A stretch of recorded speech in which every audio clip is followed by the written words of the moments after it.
Ja, hallo und herzlich willkommen hier auf unserem Kanal zu einem neuen Video. Und wir sind heute wieder unterwegs, wie ihr es vielleicht schon vermuten könnt. Wir sind heute wieder in Overloon unterwegs, denn heute ist ein ganz besonderer Tag. Also hier findet heute eine ganz besondere Veranstaltung statt.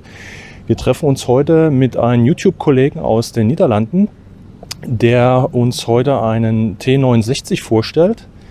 Und ja, was heute alles hier passiert, wie das Ganze abläuft, wir werden es so Vlog-mäßig ein bisschen für euch aufnehmen und euch einige, ja, vielleicht Interviews, je nachdem, wie wir die Möglichkeit heute haben, zeigen und vor allen Dingen auch historische Sachen zu dem Fahrzeug versuchen zu klären. Also bleibt dran und genießt das Video.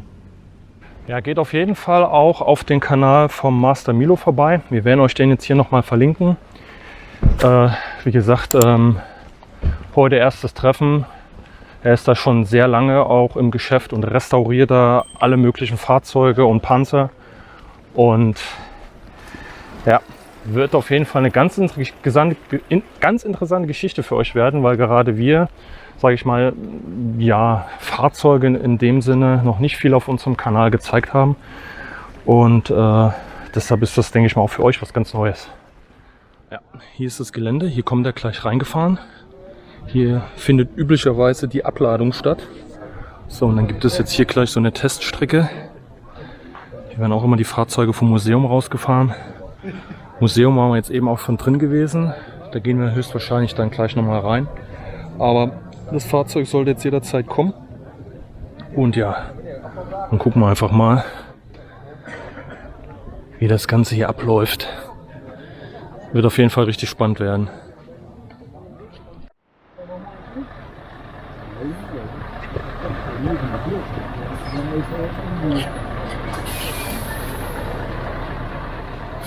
So Leute, es geht los.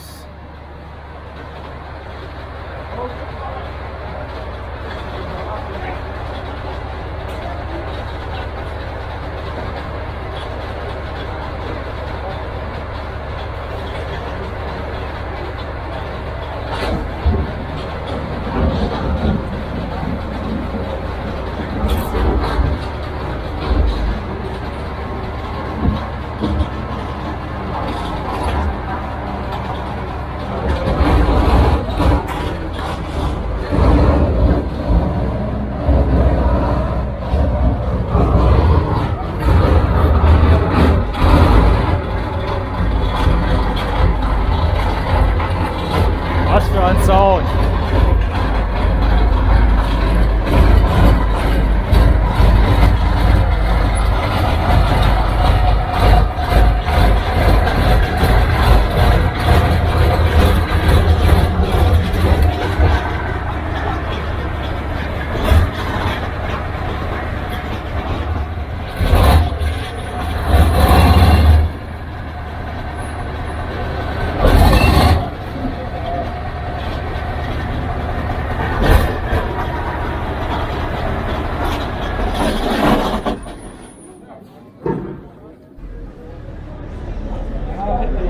So, Parking Position.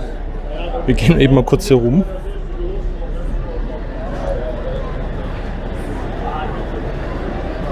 Können wir uns schon mal hier einen ersten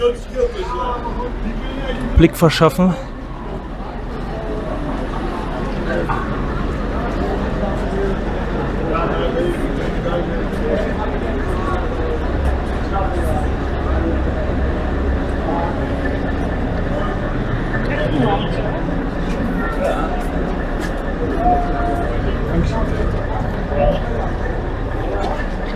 Ja, auf jeden Fall dann mal nachfragen, ob das hier alles original noch ist oder. So, wir haben jetzt eben die Erlaubnis bekommen, hier einmal in den Panzer zu gehen. Ich bin jetzt eben mit Paul unterwegs. Wir gucken uns eben, weil hier muss noch eine Reparatur durchgeführt werden an den Bremsen, sagst du? Ja. An den Bremsen. Und wir gehen jetzt eben, nutzen die Zeit, gehen hier eben einmal in den Panzer rein und schauen uns das von innen an.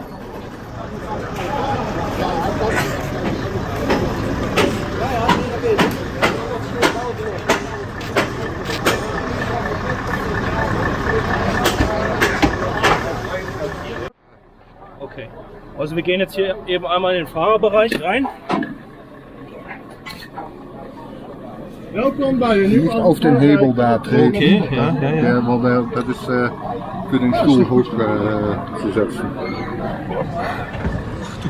Ja. Kommst du da rein? Es ist nicht zu. Man klettert auch lieber nicht rein. So. Wenn man das einmal gemacht hat, dann reicht. Boah, Leute. Ja, ich bin jetzt hier irgendwie reingekrochen.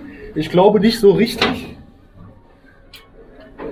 Und robb mich jetzt hier immer einmal durch.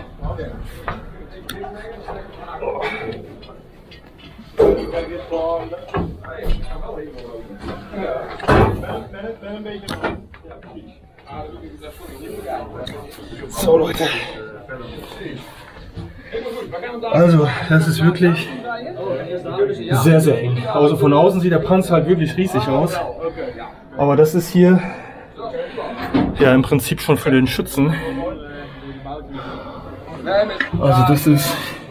Ja, dat was met die kat. Anders gewoon meteen terug in de draad blijven. Ik zou terug in de spoeddraad zetten. Dat is misschien beter, dan raak je ze niet kwijt ook. Ja. Hier hinten wird eben gerade die Bremse repariert. Ja, flop! Oh, Ja, we hebben niet onze magnetische stof mee. Nee. Dat is een stomme actie geweest. Die hadden we bijna niet. Ja. Maar we hebben nu. Nee, ik heb er nog één vast hoor. Also das ist wirklich Wahnsinn hier. Und das hat das Team von Milo hier komplett instand gesetzt. Also man sieht hier, also soweit ich weiß, ist das, wurde das von den Briten gecaptured. Ich weiß jetzt halt nur nicht, ob das erster oder zweiter Golfkrieg ist.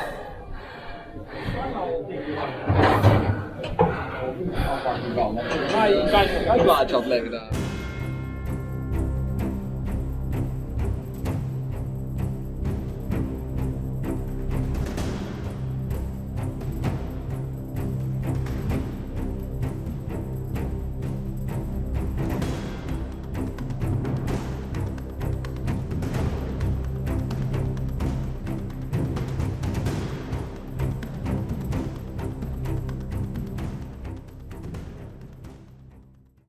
Dadelijk gaan we hem verplaatsen. Oké. Dat moet goed komen dan. Oké, hoe gaan we het Hey.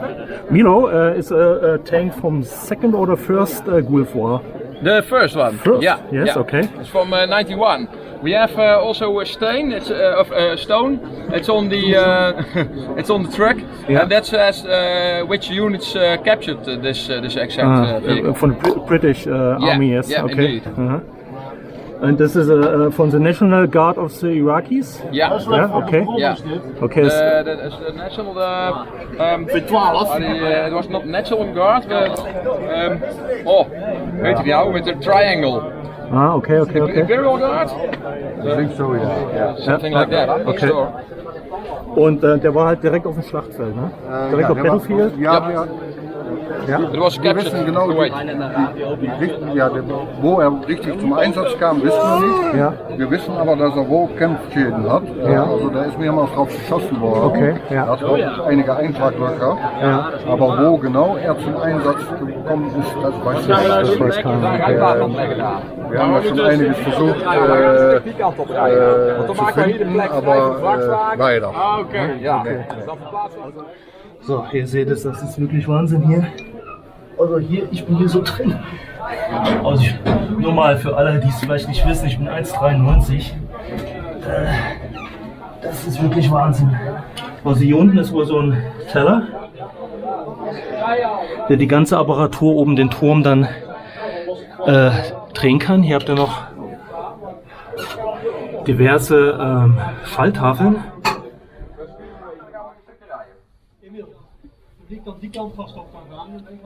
Ja, ja, sowieso. We willen even kijken, want daar...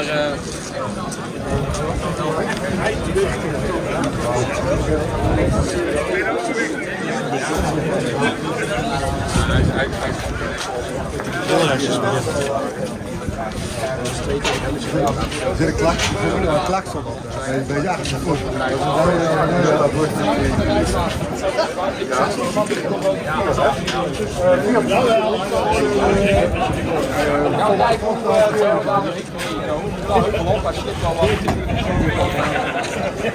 Also Paul sagte gerade, der ist insgesamt für 4 Leute. Meine ich, ja. Ja, Fahrer, wahrscheinlich Richtschütze. Ja. Loder, genau. Der Fahrer, Commander, ja, genau, richtig. Also 4 Leute, also ihr habt es gerade gesehen, wir sind da rein, wir kommen hier gar nicht durch. Und ja, wirklich sehr schön. Also Paul unterstützt uns hier echt ein bisschen. Und Bremse ist jetzt repariert, sagst du? Weiß ich noch nicht. Genau. Vermutlich, ne? Aber die wollen, der LKW hat noch ein Denkmal dabei. Ja. Da war so eine Plakette war dabei. Die wird gleich auch abgeladen, dann kannst du den auch sehen. Ja. Deswegen muss jetzt der Panzer eben kurz drüber manövriert werden. Okay. Damit, weil die müssen mit dem Gabelstapler und der Gabelstapler kann nur auf diese Betonplatten fahren. Das ist nicht geländetauglich. Na gut, hier sieht man ja oben auch an der Kanone. Ja. Ja, der muss vom holländischen Gesetzgeber zugemacht werden. Ja, ist in Deutschland genauso. Ja. Ja.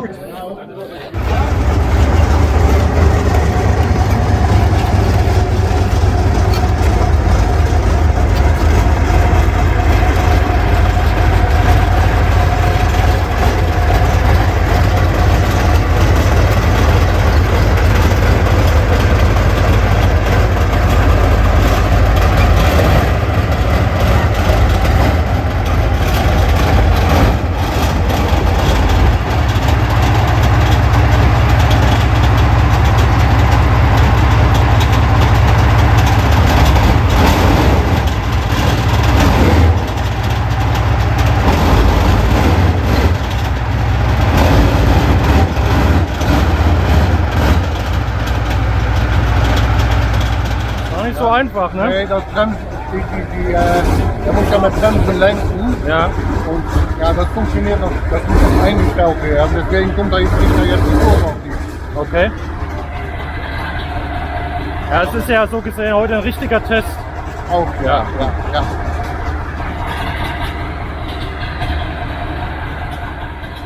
Ja, da könnt ihr mal wirklich sehen, dass es überhaupt nicht einfach so einen Panzer zu fahren, vor allen Dingen so ein älteres Modell.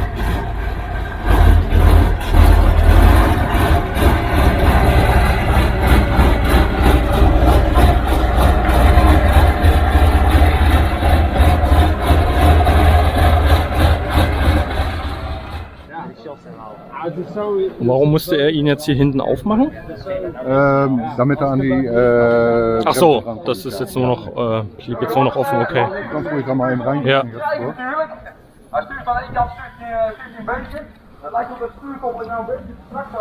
Weil der hat ja, der Motor liegt vorne und dann hat er ein Übergangsgetriebe. Ah ja, da unten können wir das hier, erkennen. und hier ist dann das Getriebe. Ja. Und wenn du da guckst, nach unten, ja von hier aus quasi, Okay. dann siehst du da auch diese Bremsbänder schon. Da unter ja, dem genau. Schlauch, Da. dahinter siehst du die Bremsbänder. Ja, okay. Und ja, das ist so eine feine Einstellungssache, da sind die jetzt noch mit dran. Also da müssen die das mal eben kurz gucken, wie das am besten optimal funktioniert. Weil die Reparaturbücher, die Reparaturanleitungen und so, die sind da alles nicht so klar drin. Ach so, Das okay. ist alles ein bisschen selber rausfinden, Ach so, welche wirklich? Einstellung am besten ist. Ach so, ja. Also er hat wirklich viel auch durchprobieren dann praktisch. Ja. okay. Weil, nicht alles ist baugleich am T55, er hat wohl Servicebücher und Reparaturanleitungen auf Russisch und so, auch auf Deutsch, ja, okay. ehemalige DDR. Ah, okay. Weil, die NVA hatte auch Ach, die hatte die auch? T55. Ach, die 55, okay. Ja. Hm. Aber das ist ja auch nicht alles baugleich. Nee. Ja, die Chinesen habe ich ja gelesen, die haben ja hier auch viel noch justiert, also andere Komponenten noch zusätzlich eingebaut. Ne? Ich weiß jetzt nicht, wie es jetzt hier ist bei dem Modell. Ja, bei diesem ist das auch. Ist auch so, Das ist okay. etwas modernisiert quasi. Ja. Die sind ja immer quasi weiterentwickelt. Ne? Man hat den Basispanzer und von da aus, ja, wie der Technologie sich entwickelt hat, so hat Angepasst dann. der Panzer auch angepasst. Okay. Ja, Paul hat gerade eben off-camp schon einmal erzählt, der Motor, der hier verbaut ist, obwohl das Fahrzeug aus den 80ern ist, 82 hast du gesagt, ist gebaut, ist es immer noch der T34 Motor, also hat sich dann wirklich bewährt, ne? Ja. Und wurde dann immer noch in diesen Fahrzeugen verbaut. Das finde ich wirklich schon sehr erstaunlich. Und kannst du irgendwas zu der Bewaffnung sagen? Also, Nee, da weiß ich leider. weißt du nicht, was das ist, ne? Dann werden wir mal schauen, ob wir dann Milo oder einen von den Mechanikern noch mal fragen können. Ja, da kann man am besten Milo fragen. Genau. Ja, der weiß am meisten. Ja. Aber die meisten, die hier auch jetzt dabei sind, das sind auch alles Laien, die quasi nur mal aushelfen. Okay. Also ihr seid so praktisch die Community. Ja, wir sind, gut, der Jacques ist noch von der alten Generation, aber die anderen sind eigentlich durch Patreon und auch durch ihre Lehre sind die dazu gekommen. Der Thomas zum Beispiel, der hat eine Lehre gemacht und hat bei Milo dann halt quasi Probe gelaufen mit Entwicklung und Design. Und hier der Tom hier, der hat hier quasi einen Schnupperkurs bei ihm gemacht. Okay. Weil er bietet auch, der Milo bietet auch Ausbildungsplätze, auch für Kameraleute und so. Ah, okay. Also, und ja, dann gibt es nochmal die Patreon-Community. Patreon ist wahrscheinlich bei den meisten schon bekannt. Ne? Ja, Man zahlt so ein Mitgliederbeitrag, ja. Und früher gab es einen Mitarbeiter, Dirk, der hat leider aber aufgehört. Okay. Das wurde ihm zu viel, aber es war viel Fahrerei für ihn. Und, hat dann einen anderen Job gefunden und seitdem kommt quasi die Patreon-Community, je nachdem wer kann und möchte, kann man einen Tag aushelfen. Und da ist eine coole Fangemeinde. Ja, auf jeden Fall. Ich finde das richtig klasse. Vor allen Dingen, man hat halt auch immer irgendwie jemanden, der sich kümmert. Ne? Bei so einem großen Projekt auch, das kann man ja nicht alleine machen. Es ist ja wirklich Wahnsinn. Und das bringt halt auch die Leute zusammen. Ne?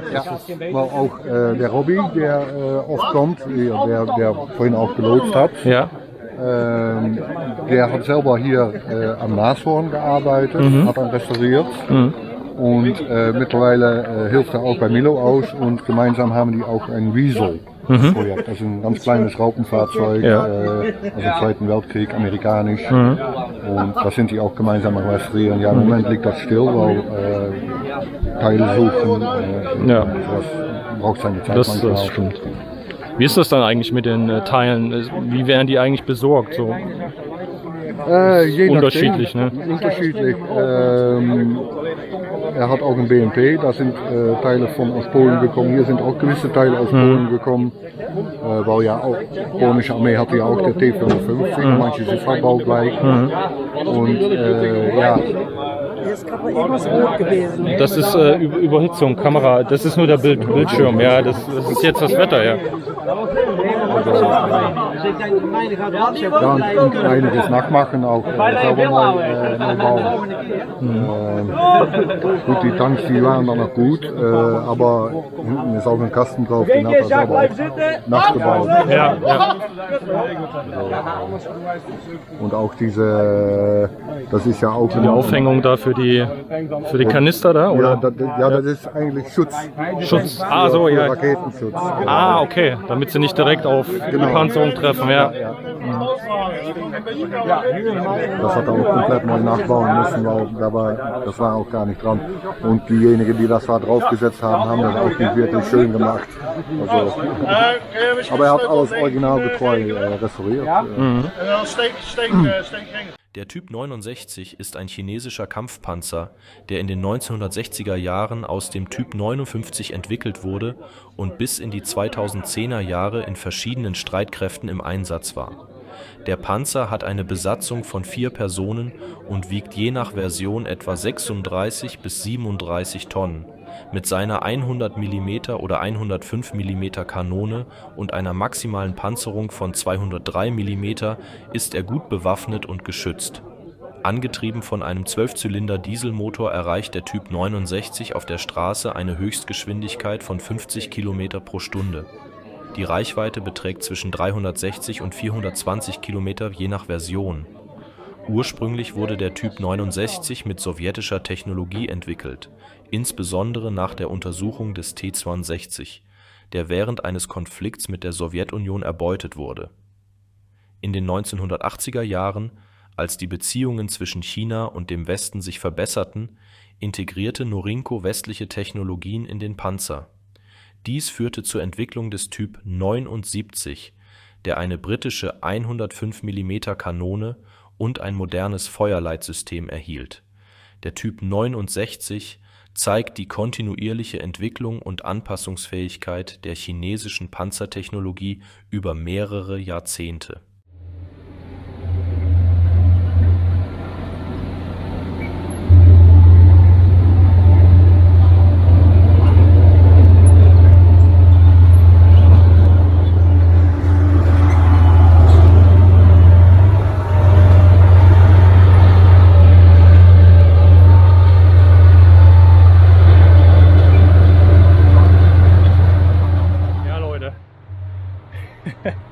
Was für ein Event. Also Milo ist ordentlich am Kurbeln. Wie gesagt, die mussten die Bremsbänder, heißt das glaube, hat mir Paul eben erklärt, feinjustieren. Das war jetzt bisher nicht möglich gewesen. Und jetzt ist er aber schon einmal durchgefahren. Zumindest eine Runde. Und ja, das ist Wahnsinn. Vor allen Dingen, weil er jetzt die Chance hat. Also Paul sagte mir, der hat 3 bis 4 Jahre daran gearbeitet, nicht durchgängig, weil halt immer irgendwas teilweise auch von Spezialisten gemacht werden musste. Und wenn man jetzt das Gerät halt fahren kann, das ist halt, denke ich mal, für den Ingenieur oder Techniker ist das echt schon krass.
Leute, das ist es gewesen. Ihr habt gesehen, Milo ist erfolgreich, einmal mit dem Panzer die Strecke hoch und runter gefahren. Hat eigentlich alles soweit gut funktioniert. Wie gesagt, diese Bänder an den Bremsen mussten nochmal feinjustiert werden.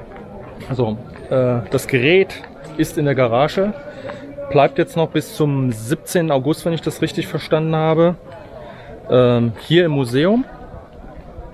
Dann gibt es nochmal eine Fahrt, glaube ich, am 17. Und kann halt die ganze Zeit hier im Museum sich noch angeschaut werden. Und dann geht das Ding nach Australien und Milo bekommt dann ein Ersatzfahrzeug, was er auch wieder aufpimpen kann, restaurieren kann. Und ja, dann geht das Ganze wieder von vorne los. Also es hat uns recht viel Spaß gemacht. Vielen Dank auch nochmal an Paul, der uns hier richtig unterstützt hat, vom Team von Milo. Auch an Milo selbst. Wir hatten kurz die Möglichkeit gehabt, auch mit ihm zu sprechen. Aber der ist natürlich heute voll in Action, absolut verständlich. Wir werden den Kanal hier noch einmal verlinken, weil wer richtig Interesse hat, mit dem Fahrzeug das Ganze sich nochmal anzuschauen, da gibt es so viele Videos drauf, wo das ganze Fahrzeug halt restauriert ist, welche Probleme es gab und was sonst alles so passiert ist. Das könnt ihr euch auf jeden Fall bei Milo auf dem Kanal anschauen. Ist wirklich richtig interessant. Und ja, dann würde ich sagen, lasst uns hier eine Info in den Kommentaren, was ihr dazu sagt, wie es euch gefallen hat. Und Like ist auf jeden Fall gerne gesehen. Wie gesagt, auf den Kanal von Milo vorbeischauen. Und dann würde ich sagen, wir sehen uns im nächsten Video. Macht's gut! Dann gehen auch nochmal und beste Grüße an Mara raus, die das Ganze hier so ein bisschen auch organisiert hat, beziehungsweise ja, ja, die Verbindung hergestellt hat, die ja auch häufig bei uns auf dem Kanal vorbei ist. Also nochmal vielen, vielen lieben Dank, Mara. Grüße gehen an dich raus, wo immer auch du jetzt gerade mit deinem LKW steckst. Und ich hoffe, wir sehen uns auch dann vielleicht bei der nächsten Veranstaltung. Bis dahin, ciao!